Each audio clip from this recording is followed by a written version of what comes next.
Hello friends, आप सभी का स्वागत है हमारे यूट्यूब चैनल विजार्ड क्लासेस पर। दोस्तों, ये क्लास जो है बीपीएससी कंप्यूटर टीचर और एसटीईटी कंप्यूटर टीचर के लिए जो है ये क्लासेस है। ठीक है, बीपीएससी कंप्यूटर टीचर और एसटीईटी कंप्यूटर टीचर के लिए जो है ये क्लासेस है। आज के सेशन का पहला क्वेश्चन है, A dash is a device that forwards packet between network by processing the routing information included in the packet। तो इनमें से कौन सा जो है वो एक डिवाइस है जो कि पैकेट्स को फॉरवर्ड करता है दो नेटवर्क के बीच में by processing the routing information included in the packet. Routing information को पैकेट में इंक्लूड करके ही जो है कौन जो है पैकेट्स को फॉरवर्ड करता है दो नेटवर्क के बीच में, राउटिंग पैकेट्स को जो है इंक्लूड करके। ऑप्शन ए है ब्रिज, ऑप्शन बी है फायरवॉल, ऑप्शन सी है राउटर, ऑप्शन डी है हब। तो इसका करेक्ट आंसर जो है वो हो जाएगा दोस्तों राउटर। इसका करेक्ट आंसर जो है वो हो जाएगा राउटर, यानी कि A router is a device that forwards packet between networks by processing the routing information included in the packet. अब है two broad categories of congestion controller. Congestion control के दो ब्रॉड कैटेगरी जो है वो कौन कौन होंगे।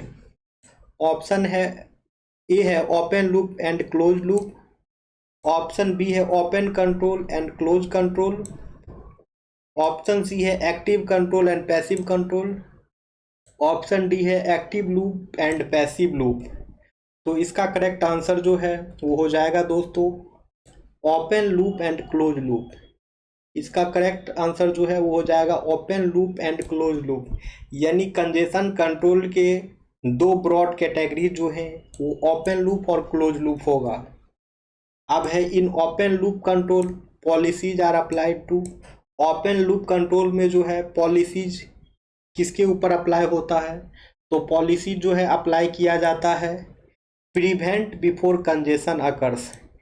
कंजेशन अकर्स होने से पहले कंजेशन को प्रिवेंट करने के लिए जो है इसका यूज किया जाता है ओपन लूप कंट्रोल का। अब है retransmission of packets must note be done when. Retransmission यानी कि पैकेट्स का रीट्रांसमिशन जो है वो कब नहीं होना चाहिए।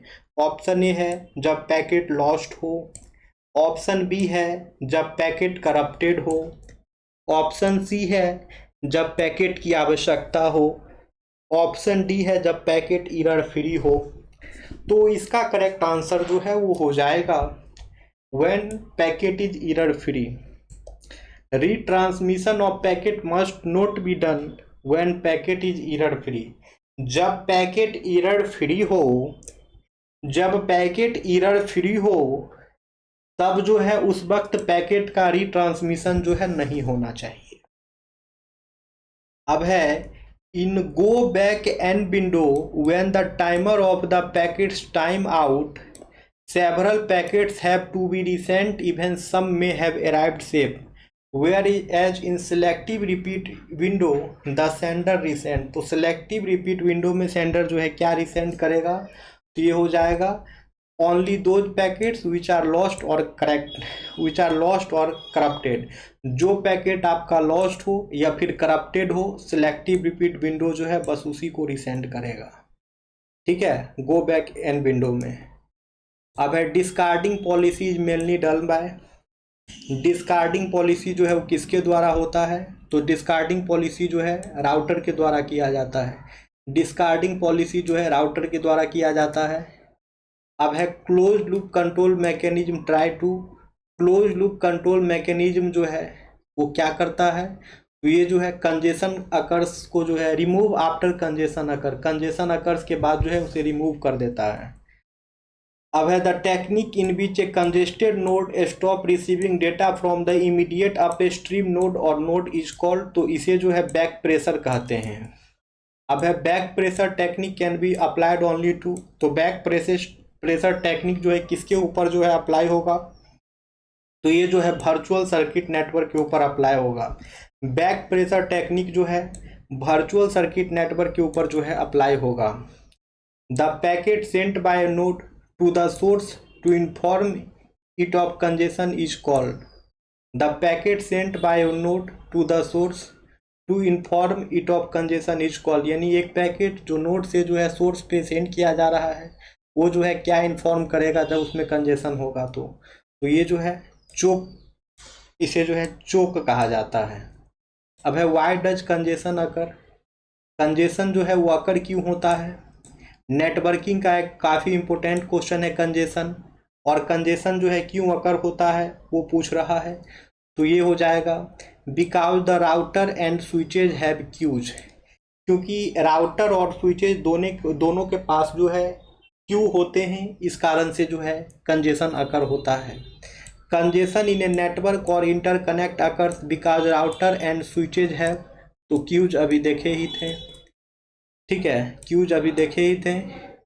अब है in a network when the load is much less than the capacity of the network the delay is. In a network, जब एक नेटवर्क में जो है लोड जो है बहुत ज़्यादा होगा, less than the capacity of the network की कैपेसिटी से लोड जो है अगर ज़्यादा होगा तो इस डिले को क्या कहते हैं, तो इसको जो एट ए मिनिमम कहते हैं, ठीक है, ये डिले को जो है एट ए मिनिमम कहते हैं। अब है in a network when the load reaches the network capacity the delay is. एक नेटवर्क में जब लोड जो है नेटवर्क कैपेसिटी को रीच करे तो उस डिले को क्या कहते हैं, तो उसको जो है इंक्रीजेज शार्पली कहेंगे। अब है what is the size of the source port in A TCP header. TCP header में जो है सोर्स पोर्ट का साइज क्या होता है, तो टीसीपी हेडर में जो है सोर्स पोर्ट का साइज जो है वो हो जाएगा दोस्तों 16 बिट, ठीक है, 16 बिट, यानी कि टीसीपी हेडर में जो है पोर्ट का साइज जो है वो 16 बिट का होगा। नेटवर्किंग का फंडामेंटल प्रिंसिपल क्या है वो पूछ रहा है। What is the fundamental principle of inter networking. Inter networking का फंडामेंटल प्रिंसिपल क्या है। ऑप्शन ए है connecting devices on the same network. Option B है connecting different network to form a single larger network. Option C है sharing files between devices. Option D है using the same protocol on all network. तो इसका correct answer जो है वो हो जाएगा connecting different networks to form a single larger network. Connecting different network to form a single larger network. तो inter networking का प्रिंसिपल यही है, इंटर नेटवर्किंग का फंडामेंटल प्रिंसिपल जो है यही है कि डिफरेंट नेटवर्क को जो है वो कनेक्ट करेगा ताकि जो है एक सिंगल लार्ज नेटवर्क जो है वो बना सके। अब है which of the following is not a characteristics of inter networking. तो इनमें से कौन सा जो है इंटर नेटवर्किंग का कैरेक्टरिस्टिक्स नहीं है, तो इसका करेक्ट आंसर जो है वो हो जाएगा लिमिटेड रिडंडेंसी। लिमिटेड रिडंडेंसी जो है ये इंटरकनेक्टिविटी का जो है इंटर नेटवर्किंग का जो है कैरेक्टरिस्टिक्स नहीं है। अब है what is the main purpose of A router in an inter network.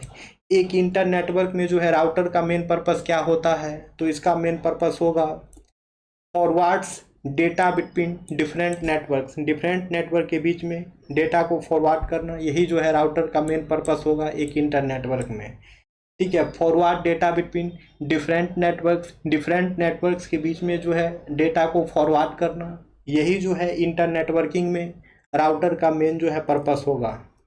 अब है विच protocol is commonly use for addressing devices on the internet.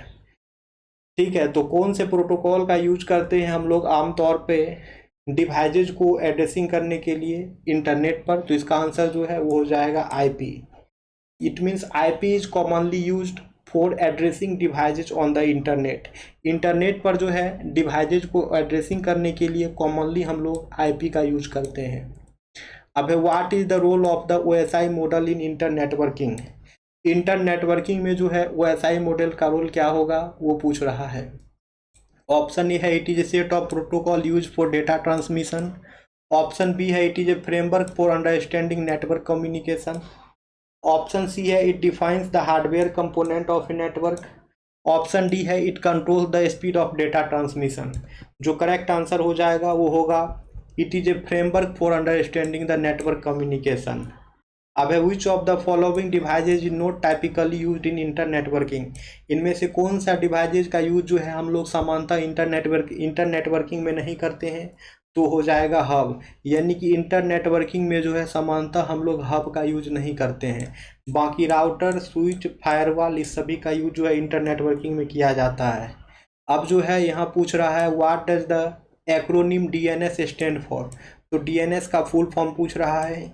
Option A है dynamic network service, option B है domain name system, option B है data network server, option D है direct network service. तो जो correct answer जो है वो हो जाएगा डोमेन नेम सिस्टम, यानी कि डीएनएस का फुल फॉर्म जो है डोमेन नेम सिस्टम होता है। अब है which of the following is a characteristic of connection oriented protocol. तो कनेक्शन ओरिएंटेड प्रोटोकॉल का जो है क्या कैरेक्टरिस्टिक्स होगा वो पूछ रहा है। तो आइए डायरेक्ट आंसर देखते हैं। तो इसका जो कैरेक्टरिस्टिक्स होगा ये होगा it guarantees reliable data delivery. तो कनेक्शन ओरिएंटेड का जो मेन कैरेक्टरिस्टिक्स होगा यही होगा कि वो जो है डेटा डिलीवरी जो है वो एकदम गारंटेड करे, रिलायबल करे। और आपका टीसीपी जो है ये आपका कनेक्शन ओरिएंटेड प्रोटोकॉल ही होता है, ठीक है। टीसीपी जो है आपका कनेक्शन ओरिएंटेड प्रोटोकॉल होता है, आई जो है कनेक्शन लेस होता है यूडीपी। अब what is the primary function of a firewall in a inter network. एक इंटर नेटवर्क में फायरवॉल का प्राइमरी फंक्शन क्या होता है, तो ये हो जाएगा to protect a network from unauthorise access. एक नेटवर्क को जो है अनऑथराइज एक्सेस से प्रोटेक्ट करना जो है फायरवॉल का मेन काम हो जाएगा। अब है which layer of the OSI model is responsible for establishing, managing and terminated system between applications. तो ओएसआई मॉडल का कौन सा लेयर जो है वो सेशन को एस्टेब्लिश करता है, मैनेज करता है और टर्मिनेट करता है, तो ये हो जाएगा सेशन लेयर, ठीक है। ओएसआई मॉडल में जो है सेशन लेयर जो है ये जो है कनेक्शन को एस्टेब्लिश करता है, मैनेज करता है और टर्मिनेट करता है दो एप्लीकेशंस के बीच में। अब है configuration where many independent computer systems are connected. यानी कि ऐसा कॉन्फ़िगरेशन जहाँ पे बहुत सारे इंडिपेंडेंट कंप्यूटर सिस्टम कनेक्टेड हो उसे क्या कहते हैं, तो उसे जो है दोस्तों कहा जाता है डिस्ट्रीब्यूटेड, ठीक है। It means configuration where many independent computer systems are connected together is called distributed. अब है components use for interconnecting dissimilar networks that use different communication protocols are. तो यानी कि वो कंपोनेंट्स जो डिसिमिलर नेटवर्क को जो है इंटरकनेक्ट करता है उसे क्या कहते हैं वो पूछ रहा है। तो इसका आंसर जो है आप लोग कमेंट सेक्शन में कमेंट्स करेंगे सेशन एंड होने के बाद। ये जो है आप लोगों का होमवर्क रहा दोस्तों, इसका आंसर जो है कमेंट सेक्शन में कमेंट्स करेंगे, ये होमवर्क रहा। और सभी लोग जो है वीडियो को लाइक करेंगे दोस्तों, ठीक है। जो लोग यहाँ तक वीडियो देखें कम से कम आप लोग तो बस लाइक करें। चैनल को सब्सक्राइब भी करना है, चैनल को सब्सक्राइब भी करना है, सभी लोग सब्सक्राइब भी कर लेंगे। चलिए तो फिर मिलते हैं कल की क्लासेस में। Thank you friends, thank you everyone.